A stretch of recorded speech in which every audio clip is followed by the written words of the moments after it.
On the flip side for Tesla, right, they have a lot of long-term things that are going for them that are very exciting. One is obviously FSD, right, full self-driving, where basically you don't have to interact with the car at all. The car takes care of everything, right? The first opportunity I see is obviously selling that on monthly plans. I still think they should offer it at some point for $99 a month. I think it's going to be an absolute, like, almost like an automatic sale if they ever do that. It seems like right now they are selling for, it's either $199 or $299 a month. But yeah, I think if they ever went to $99, I just think it's like a no-brainer for Tesla owners to sign up for that. Now, with that technology, not only can they sell it to their customers right now, I think it's $15,000 straight up, or you pay either $199 or $299 a month, but they can also sell it to other OEMs, which is definitely a potential, and I hear they're already in talks with a significant one or two companies in this space about selling their technology to them to basically license the technology. And the third opportunity with FSD is obviously robo-taxi opportunity, where basically it's kind of like Uber, but there's no human inside, and it just picks you up and takes you wherever you need to go, right? So that's certainly a big opportunity. Tesla insurance is a massive long-term opportunity. The insurance business is a great business most of the time. Every once in a while, you kind of get screwed running an insurance business, right? But most of the time, like, insurance business is straight cash flow, straight profit machine. Ask Warren Buffett. Warren Buffett knows all about the insurance business, one of the greatest business models you can possibly have, right? So that's a huge opportunity, right? Imagine millions and millions of cars on Tesla insurance. Imagine they even start to insure outside of Tesla over time. It's a potential. A supercharger network, that's a huge opportunity. Obviously, more and more Teslas on the road, that's going to mean more and more supercharging needed. But also, obviously, with all the other competitors that are going to, obviously all signing up to use Tesla superchargers, that's going to be, that's going to be a moneymaker for Tesla over time, no doubt about that, right? Tesla service, more and more vehicles on the road, more and more vehicles are going to get old, things break, accidents happen, stuff goes bad eventually over time, as with all vehicles, and so Tesla service is going to be definitely a place to potentially make a lot of money over the long term as well, okay? And on top of that, you have things like obviously Tesla Bot. I mean, there's a lot of opportunities. There's products that Tesla's working on right now that we haven't even seen yet. And so just keep in mind, like, a company like this keeps the pedal to the metal. So a lot going on with Tesla long term that's very, very exciting. Tesla Maesla, obviously one of the most controversial stocks in the stock market. It's been that way forever and ever. I don't see it not being that way, just to be quite frank. Like, Tesla's a very debated stock. It's, a lot of people love to trash it. A lot of people love to talk good about it. And that is kind of what it is, right? Now, in regards to good old Tesla Maesla, right? So we're trading at about a 53, maybe 54, 2024 numbers. So right off the bat, that seems extremely high, obviously, right? It's not like a meta situation where it was a 21, roughly in line with the market, somewhere around there. We're trading obviously massively above. But, and this is a big but, here we are with a stock that has, expected growth of 28.2% next year, right? And obviously Tesla bulls might say that number is probably a little light, and they're probably coming in with 30 or 40% growth. But I don't want to really debate that here.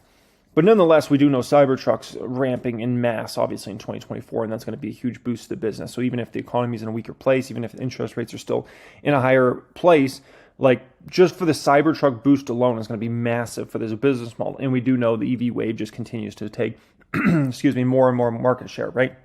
So nonetheless, I think that's pretty exciting. And obviously, the Tesla services opportunity just gets bigger and bigger in 2024 and in future years.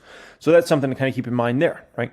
So now when you kind of dig in a little bit more, we see obviously analysts have 42 PE based upon 2025 numbers. I think that number is really low. I think you're really paying about 25 to 28 times 2025 numbers, my personal opinion, right? Now, keep in mind, I'm going to be more bullish than an average analyst on Tesla stock, but I'm not even close to being the most bullish guy on Tesla stock. And revenue growth they have in 2025 of 25%, right?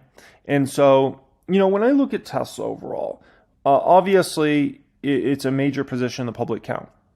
If you told me I had to, this is a really tough one. If I had to go buy $50,000 worth of Tesla stock tomorrow, or sell $50,000 of Tesla stock tomorrow, this one would be tough. It's a coin flip. It's a coin flip, to be quite honest. I would probably buy more Tesla stock. But it's not an automatic like it is Meta. Meta is just like, that's not even like a question. That's easy money. Tesla is more of a challenge. Now, the reason Tesla is so much more of a challenge has nothing to do with really Tesla's management team or the way they've been running that business. They've done so incredible. It's just the fact that we are in a higher interest rate environment that is a holdback of Tesla's business. Elon Musk has told us that, right? What happens if the Fed keeps raising rates, keeps rates high for a long time, and then devastates the economy? That's going to hurt Tesla significantly. It will hurt all companies, don't get me wrong. But it hurts companies like automakers the worst. And so that would make it a very hard 2 to 3 year span for Tesla to kind of work through. Not because it's their fault, it's just because they got put into a really bad situation because they sell very expensive things, and these things are bought usually on credit. Okay? And so that's kind of the risk factor with Tesla. There's, in my opinion, a lot of people think wrong about Tesla's risk factors. They think it's the competition. They think it's Ford and GM and Volkswagen. And those things are just not competition, in my personal opinion. No disrespect to those companies. But they've talked about those companies for, as long as I've been investing in the stock, which goes back many, many, many, many years, right? That's always been like, oh, there's competition. It's never been a problem for Tesla. I don't see it being a problem for Tesla. It really comes down to the economy. Now, the good thing for Tesla is basically since they launched the Model S, right, around 2012, they've had a pretty good economy to work through most of that time, right? You had that short little time period in Rona where it was like, a dip in the business for 3 months or so, but then even after that, they started climbing back up. So when I think about Tesla, I think about a business that's just, it's in a tougher place. Now, if we look at the stocks over the past few years and kind of even few months and how these have reacted, it's very clear what's going on here, okay? So Tesla, this is on the past 5 years, Tesla has massively outperformed Netflix, right? Tesla's up 1,100% in the past 5 years. Extraordinary. And folks like myself and maybe some of you guys, we've gotten to take advantage of that and we've had a lot of fun in this stock, right? Something like Netflix has been an ultimate lagger stock. When you think about how many subscribers Netflix has pulled in over the past 5 years, how much more revenue they make, how much more profitable the company is, and all those sorts of things. But ultimately, Netflix stock has done almost nothing the past 5 years. The stock's up 20%. 5 years. It's horrible. I mean, that's horrible for any stock. That's really horrible for Netflix, right?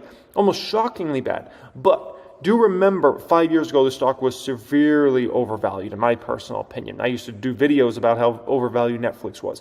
So just because Netflix hasn't done well the past 5 years does not mean it's not going to do well the next 5 years. Let's put it that way. Because you could have went back the previous 5 years than that, right?